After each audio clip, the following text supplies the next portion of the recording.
Zee 24 तास एक पाऊल पुढे। झटपट बातम्यांमध्ये आपलं पुन्हा एकदा स्वागत। आता मनोरंजन विश्वातल्या घडामोडींचा आढावा घेऊया झटपट।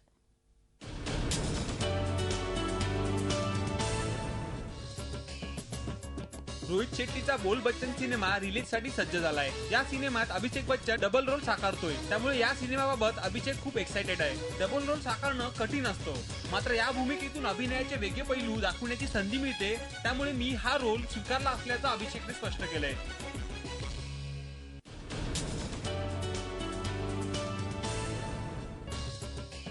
बहुचर्चित रावडी राठोड सिनेमामध्ये छम्मक छल्लो गाण्यावर सोनाक्षी सिन्हा बेभानपणे थिरकलीये, त्यामुळे बॉलिवूडची खरी छम्मक छल्लो आपणच असल्याचं सोनाक्षीने स्पष्ट केलंय।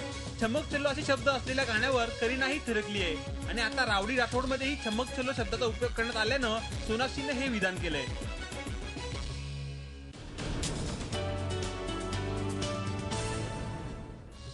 विद्या बालन इंडस्ट्रीमध्ये एक एक करून यशाचं शिखर गाठतीये, मात्र याचं योग्य श्रेय विद्याला मिळत नाहीये, कारण एका जाहिरातीसाठी विद्याला फक्त 30 लाख रुपयेच मिळालेत।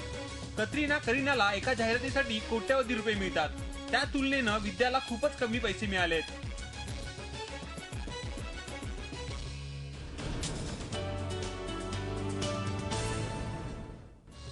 मधुर भांडारकर आणि त्याच्या हिरोईन सिनेमाच्या संकटांची मालिका काही संपत नाहीये। आधी ऐश्वर्याने तिच्या प्रेग्नन्सीमुळे या सिनेमातून काढता पाय घेतला, नंतर हा सिनेमा करीनाच्या पदरी पडला। आता मधुरला या सिनेमाच्या प्रोमो मधील काही सीन बदलून नवीन सीन समाविष्ट करायचे, त्यामुळे या सिनेमाचा प्रोमो आउट करायला सध्या विलंब होतोय।